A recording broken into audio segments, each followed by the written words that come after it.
લગભગ 10-12 વર્ષ પહેલાંની ઘટના છે. 23મી માર્ચનો દિવસ હતો. આ એ દિવસ હતો જ્યારે શહીદ આઝમ ભગતસિંહ, સુખદેવ અને રાજગુરુને ફાંસી આપવામાં આવી હતી.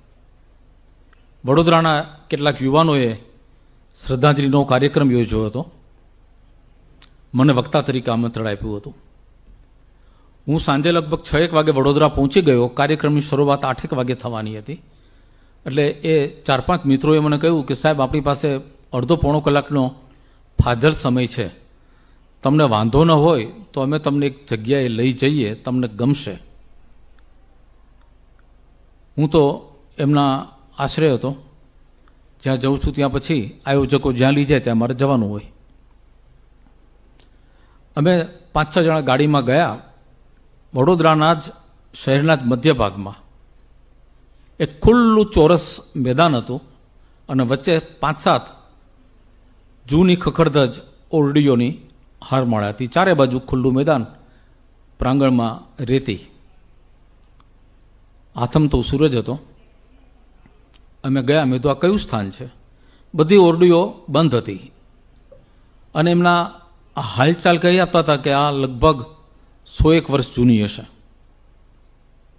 વાંસના ખપાટિયાવાળા બારી બારણા ને એવું બધું. એમણે મને માહિતી આપી કે સાહેબ, આજથી દાયકાઓ પહેલા અંગ્રેજ પોલીસ ઓફિસરની હત્યા કરીને જ્યારે ભગતસિંહ અંડરગ્રાઉન્ડ થયા હતા થોડા સમય માટે, ત્યારે 4 મહિના અહીંયા રોકાયા હતા. રોમાંચ થઈ ગયો મને. ઉત્તેજના થઈ ગઈ કે અરે વાહ, હું એ ધરતી પર ઊભો છું જ્યાં ક્યારેક શહીદ ભગતસિંહના પગલાં પીડા છે. ત્યારે મહર્ષિ અરવિંદ, જ્યારે મહર્ષિ નહોતા બેના અરવિંદ ઘોષ હતા અને MS યુનિવર્સિટીમાં ભણાવતા હતા. એમણે ભગતસિંહને છુપાવવાની વ્યવસ્થા કરી આપી હતી. આખો દિવસ ભગતસિંહ એ ઓરડીમાં સંતાઈને રહેતા અને રાત્રે સૂરજ ડૂબીને અંધારું થાય પછી પગ છૂટો કરવા માટે અડધો કલાક બહાર આવતા. બાજુમાં એક પ્રેસ હતું. એ પ્રેસમાં જે કર્મચારીઓ કામ કરતા એમને સૂચના આપેલી કે ભગતસિંહની જરા એનું ધ્યાન રાખજો. મેં બધું જોયું. હું 7-8 દાયકા પહેલાના ભૂતકાળમાં સરી પડ્યો કે કેવો એ સમય હશે. મેં મારા શૂઝ કાઢી નાખ્યા, મોજા પણ કાઢી નાખ્યા, કારણ કે હું એ રેતીને સ્પર્શ કરવા માગતો હતો.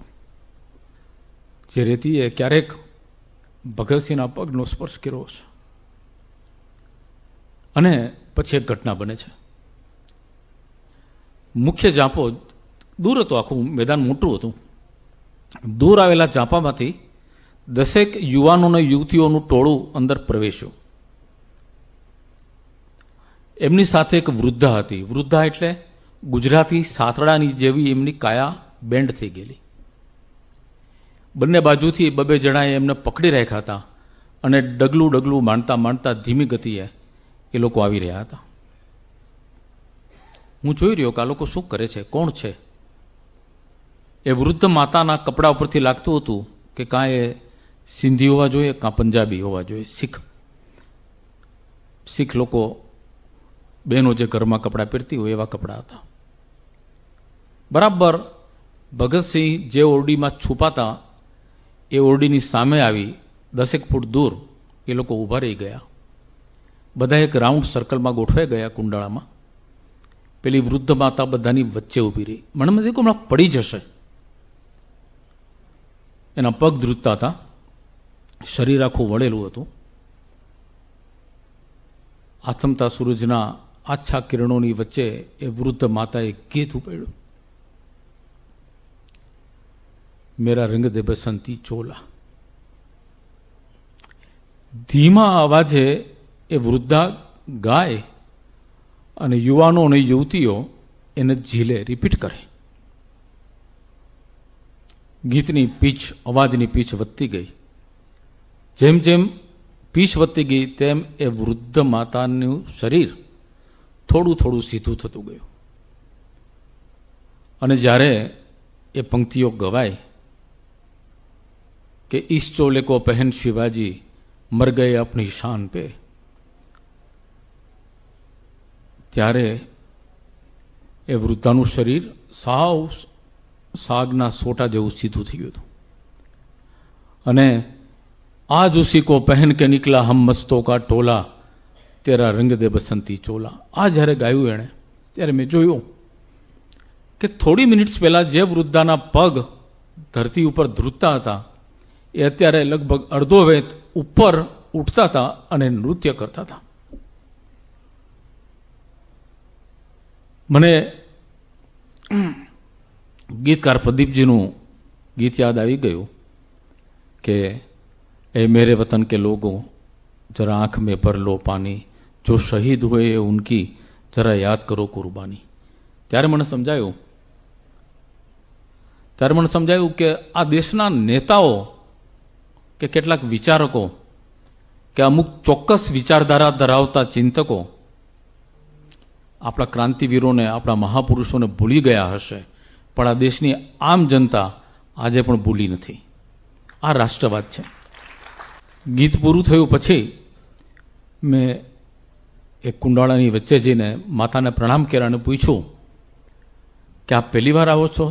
तो એમણે મને જે જવાબ આપ્યો कि नहीं बेटा, मैं हर साल आती हूँ. मैं पंजाब में पैदा हुई थी, मेरी शादी इस शहर में हुई है, मैं बरसों से यहाँ रहती हूँ, हर साल इस दिन पर मैं यहाँ आती हूँ और भगत सिंह को श्रद्धांजलि देती हूँ. मैं तो भगत सिंह साथे તમારું કોઈ અનુસંધાન એ તમારા રિલેટિવ હતા? તો કે ના બેટા, ભગત સિંહ આખા ભારતના રિલેટિવ હતા.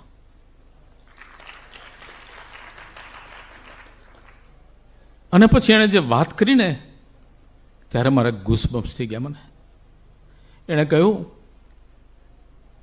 मैं 3-4 साल की थी, छोटी बच्ची, मेरे चाचा के साथ एक गार्डन में गई थी लाहौर में, और अचानक मेरे चाचा ने बोला कि वो जवान जो भाग रहा है दौड़ के, वो भगत सिंह है. अंग्रेज पोलिस ऑफिसરની હત્યા કરીને ભગતસિંહ નાસી રહ્યા હતા. એ દ્રશ્ય આ 4 વર્ષની બાળકીએ માત્ર સેકન્ડના એક અમુક ભાગ પૂરતું જોયું. એણે મને કહ્યું, બેટા 6 ફૂટ ને 2 ઇંચની ઊંચાઈ ધરાવતા ભગતસિંહ જેવો સોહામણો હીરો મેં હિન્દી ફિલ્મના પડદા ઉપર જોયો નથી. ત્યારે મને થયું કે શું જરૂર હતી ભગતસિંહ મરી જવાની, અને કોના માટે? આ દેશના લોકો માટે કે જે ભવિષ્યમાં જ્યારે આઝાદ થાય દેશ ત્યારે 60,000 કરોડ ને 2 લાખ કરોડના કૌભાંડો કરે, એના માટે મરી ગયા, શહીદ થઈ ગયા. પછી વડોદરામાંથી જ મને ઘણી માહિતી મળી, કાનપુરમાં એનું અનુસંધાન મળ્યું. મહર્ષિ અરવિંદને ખબર પડી કે અંગ્રેજોને શંકા ગઈ છે, ગમે ત્યારે બ્રિટિશ પોલીસ ભગતસિંહને સકંજામાં લેશે, એટલે કહી દેવામાં આવ્યું કે તમે હવે વડોદરા છોડી દો, વડોદરા જ નહીં ગુજરાત છોડી દો. અને ત્યાંથી ભગતસિંહ ગયા કાનપુર. આ વાત મને કાનપુરમાંથી જાણવા મળી. આ તમને ક્લાસરૂમના સિલેબસમાં નહીં વાંચવા મળે, સિવાય કે સાહેબે કહ્યું પ્રમાણે શિક્ષણ નીતિ બદલાય અને ઔરંગઝેબના પ્રકરણોને બદલે આ બધા પ્રકરણો ભણાવવામાં આવે. આ સાચો ઇતિહાસ છે અને બહુ નજીકનો ઇતિહાસ છે. કાનપુરમાં ભગતસિંહ પોતાના જ એક મિત્રના ઘરમાં રોકાયા. ઘર નહોતું, ભાડાની એક ઓરડી હતી. મિત્ર ક્યાંક નોકરી કરતો હતો કાનપુરમાં, એટલે ભગતસિંહ પહોંચી ગયા કે તારે મને થોડોક સમય સાચવવાનો છે. પેલો કે સંતાય રે, ઘરની બહાર નીકળતો નહીં, તારી ખાવા પીવાની, ચા દૂધ નાસ્તાની વ્યવસ્થા હું કરી દઈશ. હવે આપણે જેમ રબારી લગવાનું દૂધ આપવા આવે રોજ સવાર સાંજ, એમ એ મિત્રને ત્યાં જે માણસ અભણ નિરક્ષર માણસ દૂધ આપવા આવતો હતો, રોજનું 1/2 લીટર દૂધ 500 ml મંગાવતો હતો પેલો મિત્ર. એ દિવસે એણે એ રબારીને સૂચના આપી કે આવતીકાલથી 5.5 લીટર દૂધ આપતો જજે. 5.5 લીટર. પહેલાને આશ્ચર્ય થયું એણે પૂછ્યું કે કોઈ મહેમાનો આવ્યા છે? તો કા ઘણા બધા મહેમાનો છે. એને રૂમમાં ડોક્યું કર્યું, કોઈ દેખાયું નહીં, અંધારું હતું ને ભગતસિંહ ચાદર ઓઢીને સૂઈ ગયા હતા. એટલે કે અંદર તો કોઈ છે નહીં, તો કે બધા ફરવા ગયા છે અને રોજ ફરવા જવાના છે. આ રીતે છે. વહેલી સવારે નીકળી જશે ને મોડી રાત્રે આવશે. તારે 5.5 લીટર દૂધ આપવાનું, એટલું જ તારે ધ્યાન રાખવાનું છે. 1 મહિનો વીતી ગયો. એક દિવસ એ મિત્રે આવીને કહ્યું ભગતસિંહને કે હવે અહીંયા પણ ધીકથી ધરા બની છે, તમારે હવે અહીંથી બીજે જવું પડશે. અને ભગતસિંહ ચાલ્યા ગયા. બીજા દિવસે પેલો રબારી આવ્યો ત્યારે આ મિત્રે એને સૂચના આપી કે આવતીકાલથી હવે પાછું 1/2 લીટર દૂધ કરી દેજે. મિત્રને ગુમાન હતું કે મારે ત્યાં ભગતસિંહ રોકાયા છે, આખા દુનિયામાં કોઈને જાણ થઈ નથી, બ્રિટિશ પોલીસને પણ નહીં. પેલા અભણ દૂધવાળાએ ખાલી એક જ પ્રશ્ન પૂછ્યો, પોઇન્ટેડ ક્વેશ્ચન, કે ક્યાં ભગતસિંહજી ચલે ગયે?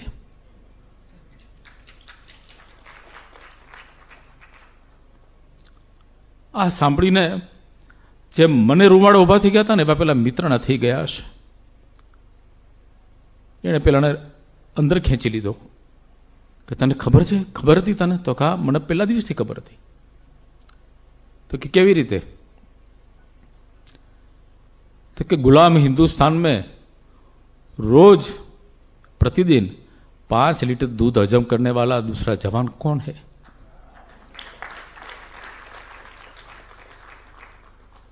आ राष्ट्रवाद है.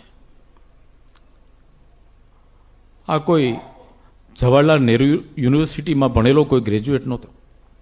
आ अभण माणस हतो. अभण भारतीय नागरिक जेना लोहीमां एक एक बूंदमां राष्ट्रभक्ति वहेती हती. भगतसिंह जे गाममां जन्मा ए गामनुं नाम हतुं लायलपुर, ज्यां गुरु गोविंदसिंह पण जन्म्या हता अने ज्यां लाला लजपतराय पण जन्म्या हता. ए धरती ज कंईक अलग हती, ज्यां मात्र सिंहो ज पाके. ए लायलपुर अत्यारे नाम बदलाई गयुं छे, पाकिस्तानमां फैसलाबाद कहेवाय छे.